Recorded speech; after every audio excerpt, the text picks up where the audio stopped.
Hello, my name is Nate Burns. I just want to thank you, the committee, for giving me the opportunity to share my thoughts on philosophy, on program development, and implementation of a successful high school program. I am currently the varsity coach at Penfield, just outside Battle Creek.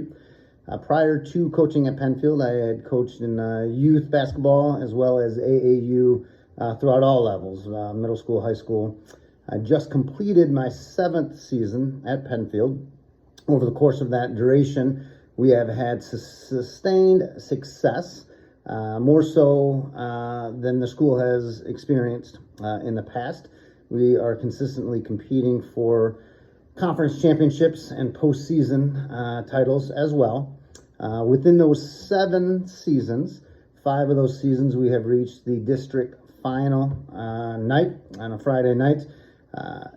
We were set to compete for a district final in COVID year before that got shut down, and then followed that up with a great run in 2021 that saw us reach our first regional win and our first state semifinal and final appearance, coming up just short in the 2021 Division II state championship game.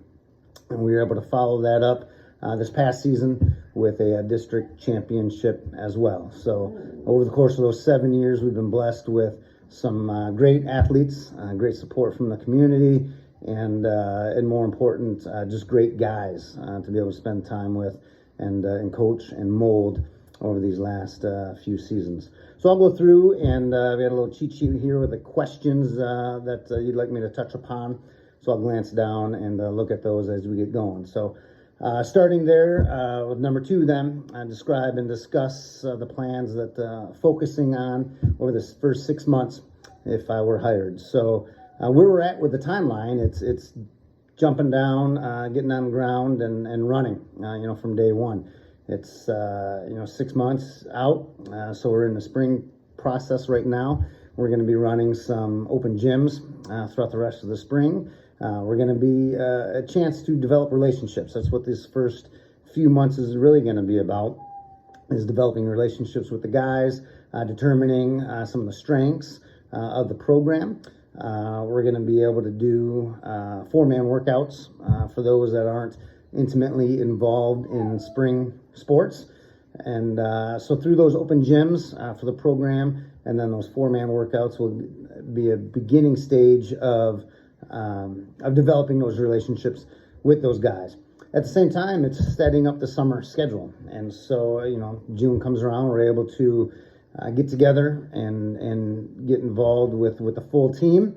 And so we'll set that schedule, what that's going to look like. It's going to be evaluation phase. What's going to be the most beneficial for the program? Is that going to be mainly practice time in the gym during the month of June? Are we going to benefit more from getting in a handful of scrimmages throughout the summer?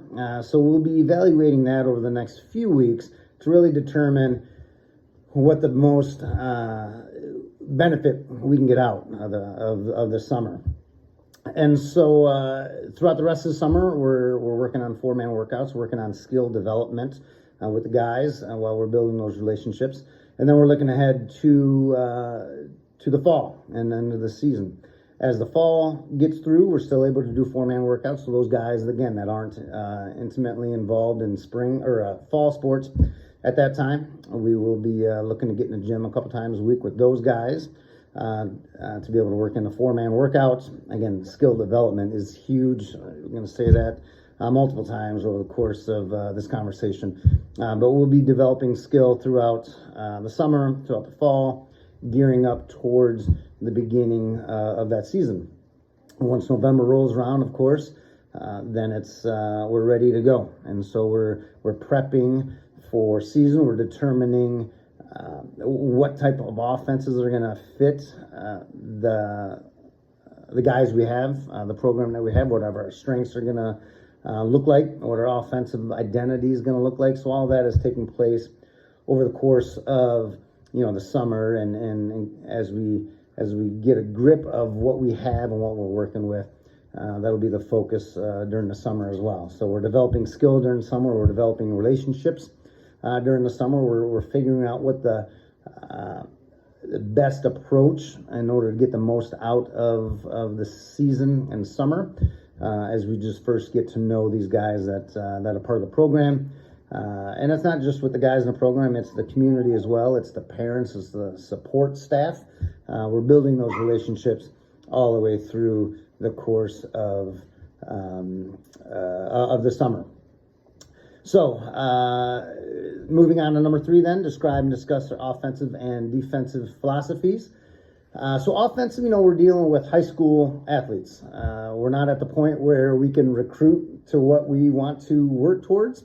So we have to, I'm a firm believer that we have to really be flexible. We have to be able to mold our thoughts and our philosophy to what the program is going to look like, what the roster construction is going to look like. And so I really believe we need to be flexible in that manner from an offensive standpoint. Examples are, again, 3 or 4 years ago, we had great guards. We had a skilled roster. We had all-state guards. And so we were able to spread the floor, play up and down, get up and down quick, dribble drive, kick outs with that skilled roster. And that was a strength of ours. And so we were able to mold our offense to those players' strengths. The last couple of years, our strengths have been in the post, and so we've slowed things down. We've integrated sets that have really focused on post, hammering the ball down low, inside out. We really wanted to make sure that the ball was touching the paint as much as possible because that was a strength of ours from an offensive side. From a defensive side, primarily man. I would probably say we run 85% man, 15% zone, and that may mix up between a 2-3 and a 3-2, depending on the IQ of the players. 2-3 is a little bit easier to coach. A 3-2, I think, involves a little bit more of a deeper understanding of the game from a defensive standpoint. But it would be primarily man defense. I do not press a lot for a couple of reasons. I want to minimize as much risk. That's just kind of philosophy. I don't want, to me, when we press full time, there's too many negative things that can happen. Whether that be foul trouble, whether that be giving up easy layups on the other side. And so I'd really want to minimize miss or risk. So if I can defend and be a staunch defensive squad in the half-court setting, we're going to do that. And that's what we've had success with over the last few years, is just playing hard-nosed, tough, half-court defense. I can minimize risk involved in all the scenarios by playing that half-court man defense. So to recap, I do feel like offensively I need to be flexible. We will have 3 or 4 continuity type sets where we will just be able to run into and get into the flow right away. And then coupled with that, we'll have an extensive list of quick hitters, individual quick hitting sets that are different from the continuity offenses. And then a full spread of zone offensive sets that we need to attack any type of zone, 1-3-1, 2-3, 3-2. We'll have that full arsenal from an offensive standpoint as well. But again, being flexible on the offensive side and playing hard-nosed half-court defense to minimize risk on the defensive side. Number 4, so looking from the outside, describe the 3 things that will help the program grow and become more competitive from the middle school level through the high school level. I think that starts from the middle school level, and this kind of ties into the last question too regarding the youth programs. But regarding the middle school programs, it's important to draw that connection with those middle school coaches. Be a resource for those coaches, make yourself available to those coaches, giving them a kind of a template of things that you want to see accomplished from a fundamental standpoint at the middle school levels. It's not about wins and losses at that point. It's about development, again, skill development, again. about the fundamental growth, getting the young athletes involved in the program, that they enjoy the game, that they're learning, that it's functional. So I think it's important to make sure your resource tools, middle school coaches, giving them some, whether it's coaching clinics, instruction, different drills they can work on if they have questions, but mainly being a resource to them during that time. As you move into the high school level, development is still a key at the freshman and JV levels. Retention is huge, and so we have to make sure that at all levels there's skill development taking place, and then retaining those athletes as they go through the program, which means at a freshman level, everybody needs to play, assuming they're taking care of the things off the court, that they are handling things in the classroom, that they're being the model citizen in the hallways. So as long as they're doing those things asked of them off the court, and in a practice setting, they're doing the things, then the freshmen need to play. It's not a merit based at that point. The freshmen need to be able to play again to develop. And same thing at the JV level. Maybe not as much at the freshman level, but it is still a development standpoint.